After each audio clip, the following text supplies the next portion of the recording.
오늘은 로마서 10장 1절에서 13절까지 말씀입니다. 형제들아, 내 마음에 원하는 바와 하나님께 구하는 바는 이스라엘을 위함이니 곧 그들로 구원을 받게 함이라. 내가 증언하노니 그들이 하나님께 열심히 있으나 올바른 지식을 따른 것이 아니니라. 하나님의 의를 모르고 자기의 의를 세우려고 힘써 하나님의 의에 복종하지 아니하였느니라. 그리스도는 모든 믿는 자에게 의를 이루기 위하여 율법의 마침이 되시니라. 먼저 1절에서 4절까지 말씀을 보면 바울이 증언하는 것은 무엇이냐면은 하나님께 열심히 있었던 그 이스라엘이 문제가 되었는데 그 열심이 왜 문제가 되었느냐? 올바른 지식을 따른 것이 아니었기 때문이라고 말합니다. 여기서 올바른 지식은 어떤 것입니까? 하나님의 의를 모르고 자기 의를 세우려고 힘썼다 하는 것을 다시 설명하는데 결국은 올바른 지식이라는 것은 하나님의 의에 복종하는 것을 말합니다. 하나님의 의가 무엇인 줄 알고 거기에 복종하는 것, 그것이 바로 4절에 그리스도가 모든 믿는 자에게 의를 이루기 위하여 율법의 마침이 되셨다. 이 사실이죠. 하나님의 의는 그리스도와 연결되어 있습니다. 그리스도를 믿는 것으로 하나님의 의를 이루는 겁니다. 그런데 그걸 잘 모르고 자기가 열심을 내면은 열심히 법을 좀 잘 지켜보면은 하나님의 의를 이룰 수 있지 않겠나 이렇게 잘못 생각했다는 것이죠. 그리스도만으로 의를 이루시는 하나님의 방법을 알지도 못했고 그것을 추구하지도 않았다. 순종하지도 않았다. 이게 문제였다고 말하는 겁니다. 그래서 안타깝다는 거예요. 자, 5절입니다. 모세가 기록하되 율법으로 말미암는 의를 행하는 사람은 그 의로 살리라 하였거니와 믿음으로 말미암는 의는 이같이 말하되 내 마음에 누가 하늘에 올라가겠느냐 하지 말라 하니 올라가겠느냐 하면 그리스도를 모셔내리려는 것이요 혹은 누가 무저갱에 내려가겠느냐 하지 말라 하니 내려가겠느냐 하면 그리스도를 죽은 자 가운데서 모셔 올리려는 것이라.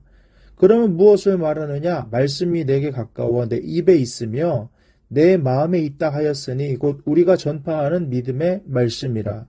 내가 만일 내 입으로 예수를 주로 시인하며 또 하나님께서 그를 죽은 자 가운데 살리신 것을 내 마음에 믿으면 구원을 받으리라. 사람이 마음으로 믿어 의에 이르고 입으로 시인하여 구원에 이르느니라. 5절에서 10절까지 읽어드렸는데 모세는 율법으로 말미암는 의를 행하는 사람이 그 의로 살겠다 그랬습니다. 그래서 모세의 율법을 지키면 사는 것입니다. 근데 우리가 그걸 지킬 능력이 없잖아요. 그래서 하나님이 열어두신 길이 뭡니까? 6절에 믿음으로 말미암는 의를 말하는 것이죠. 그래서 내 마음에 누가 하늘에 올라가겠느냐 하지 말라. 왜요? 하늘에 올라간다는 것은 인간의 힘으로 구원을 얻을 만한 초월적인 행위나 능력을 말합니다. 이것을 빗대어서 말하는 것인데 하늘에서 내려오신 분이 있죠. 이미 하늘에 계시다가 내려오신 예수님이 성육신 하셨죠. 내려오셔서 그리고 구속의 사역을 펼치시지 않았습니까? 이미 하나님께서 초월적인 존재가 되셨는데 그분이 내려오셨죠. 그리고 죽었다가 다시 살아나셔서 승천하셨죠. 그러니까는 이미 다 일어난 일을 우리가 어떻게 해보려고 할 필요는 없다는 거예요. 그것은 그리스도를 모셔내리려는 것이다. 이미 내려오신 주님을 왜 다시 모셔내리려고 그러느냐? 쓸모없는 짓이라는 것이죠. 7절도 마찬가지입니다. 누가 무저갱에 내려가겠느냐? 하지 말라는 거예요. 예수님이 이미 죽은 이후에 부활하셨지요. 이거는 극도의 위험을 감수하는 거예요. 죽음까지 감수해서 내가 스스로 구원을 이뤄보겠다는 겁니다. 그런데 이미 그리스도께서 그렇게 되셨죠. 그래서 그리스도를 죽은 자 가운데서 모셔 올리려는 것이다. 이미 죽은 자 가운데 부활하신 주님을 어떻게 다시 올릴 수가 있습니까? 그럴 수가 없다는 것이죠. 이미 되어진 것을 다시 하려고 하지 마라. 쓸데없는 짓이다. 이걸 말하는 겁니다. 이게 바로 우리 힘으로 구원을 얻으려고 하는 거예요. 그래서 그러면 무엇을 말하느냐? 8절. 말씀이 내게 가까워 내 입에 있으며 내 마음에 있다 하였으니, 이게 신명기 30장 12절에서 14절 모세의 말을 인용한 겁니다. 여기서 말씀이 가깝다는 것은 모세는 율법을 얘기했겠지요. 그러나 바울이 말하는 말씀 뭐겠어요? 율법이 아니라 그리스도의 십자가와 부활의 복음을 말하는 겁니다. 이것이 가깝답니다. 가깝다는 건 뭐예요? 쉽게 얻을 수 있다는 거예요. 내 입에 있다. 내 마음에 있다. 예. 입에 있다는 것은 입술로 시인하고 고백하고 그래서 완성하고 증명하는 것입니다. 마음에 있다는 것은 믿는 것을 말합니다. 곧 우리가 전파하는 믿음의 말씀이다. 예. 이 말씀이 우리가 전파하는 믿음의 말씀, 복음이다. 이렇게 얘기한 겁니다. 자, 9절. 내가 만일 내 입으로 예수를 주로 시인하여, 예, 우리는 예수를 주로 시인하는 게 별거 아닌 것 같잖아요. 근데 그 당시는 안 그랬습니다. 그 당시는 황제 숭배를 강요했어요. 그게 뭡니까? 그분이 나의 주님이십니다. 이게 고백이에요. 황제만 그렇게 고백할 수 있지 다른 존재를 그렇게 고백하면 반역이 되는 겁니다. 그러니까는 지금 우리가 고백하는 것하고는 비교도 안 될 만큼 어려운 일이고 위험을 감수해야 되는 일이라는 거죠. 또 하나님께서 그를 죽은 자 가운데 살리신 것을 내 마음에 믿으면 구원을 받으리라. 예. 입으로 예수를 주로 시인하고 마음으로 하나님께서 죽은 자 가운데서 예수님을 살리신 것을 믿으면 구원을 받는다는 거예요. 이걸 반복합니다. 10절에는 사람이 마음으로 믿어 의에 이르고 입으로 시인하여 구원에 이르느니라. 예, 순서는 좀 바뀌었습니다만은 마음으로 믿어 의에 이른다. 예, 의에 이른다는 것은 칭의를 말하는 거예요.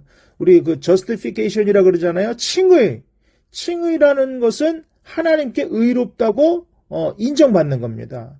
우리의 의는 하나님에 의해서 인정받는 의지, 뭐 다른 사람이 너 의롭다고 해줄게 라든가 그래 나는 의로워 이 문제가 아닌 거예요. 중요한 것은 하나님이 의롭다고 인정해 줘야 돼요. 그게 마음으로 믿을 때 가능하다는 거예요. 뭘 믿어요? 예수님이 나의 주님이시다. 하나님께서 예수님을 죽은 자 가운데서 살리셨다.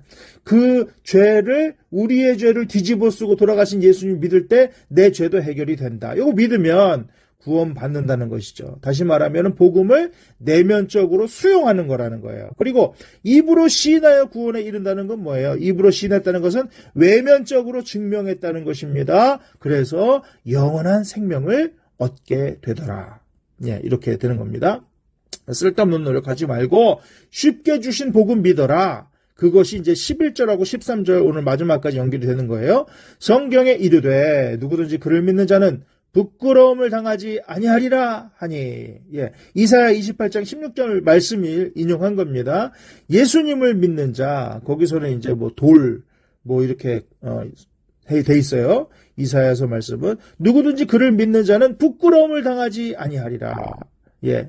부끄러움을 당하지 않는다는 것은 몇 가지 뜻이 있는데 첫 번째로는 우리가 죄인으로서 심판대 앞에 서서 정죄를 받지 않게 된다. 이게 제일 큰 거예요. 두 번째 의미는 뭐냐면은 우리가 어떤 기대를 가지고 있을 수 있잖아요. 난 구원 받을 거야. 나는 하나님으로부터 받아들여졌어. 이런 기대가 실망과 좌절로 끝나지 않는다. 반드시 구원받고 반드시 용납된다. 이게 두 번째. 부끄러움을 당하지 않는다. 두 번째 의미예요. 마지막으로 세 번째 의미는 하나님으로부터 영원한 안정감을 누릴 수 있다는 거죠. 예. 왜냐하면 우리의 믿음의 기초가 내가 아니라 그리스도, 예수 그리스도이시기 때문에 그래요. 그게 바로 부끄러움을 당하지 않는다 하는 뜻입니다. 우리는 심판대 앞에서 정죄당하지 않을 것입니다. 우리는 예수님을 향한 구원의 어떤 기대도 실망하거나 좌절로 끝나지 않을 것입니다. 반드시 이루어질 것입니다. 우리는 그 안에서 영원한 안정을 누릴 수 있게 될 것입니다. 나의 상태와 상관없이. 왜냐하면 우리의 구원의 기초는 예수님이시기 때문에. 이해가 되시죠? 자, 12절. 유대인이나 헬라인이나 차별이 없다. 예, 이게 뭐예요? 11절에 누구든지 그를 믿는 자는 부끄러움을 당하지 아니하리라. 여기서 누구든지가 12절에는 유대인이나 헬라인이나 차별이 없다. 보편적인 은혜다. 이게 한 분이신 주께서 모든 사람의 주가 되사 그를 부르는 모든 사람에게 부요하시도다. 자, 그를 부르는 모든 사람에게 어떠시대요? 부요하시도다. 저는 오늘 12절 말씀이 너무 좋아요. 그를 부르는 모든 사람에게 부요하시도다. 여러분 이 말씀을 오늘 꼭 붙드시길 바랍니다. 여러분도 예수님을 부르십시오. 그러면 주님의 부요하심이 여러분에게 임하실 줄 믿습니다. 우리는 다른 게 아니잖아요. 말씀대로 될 줄 믿는 겁니다. 자, 그리고 13절 누구든지 주의 이름을 부르는 자는 구원을 받으리라. 여기서도 누구든지 나왔죠? 예. 그러므로 어떤 사람이든지 이 13절은 요엘 2장 32절 말씀 인용한 것인데요. 주의 이름을 부르는 자는 구원을 받는다. 하나님의 이름을 부르고 예수님의 이름을 부르는 것이 얼마나 중요한가? 어떻게 해요? 믿음 가지고. 내 노력이 아니라 믿음 가지고 주의 이름을 부르고 예수 이름을 부르면 우리에게 부요하신 주의 은혜가 임한다. 저는 오늘 이 말씀이 너무나 좋습니다. 사랑하는 여러분, 오늘도 인생의 어떤 순간마다 마음이 헛헛할 때마다 마음이 두려울 때마다 답답할 때마다 예수 이름을 부르십시오. 그 이름에 부요가 있습니다. 그 이름에 구원이 있습니다. 그 이름에 능력이 있습니다. 아멘.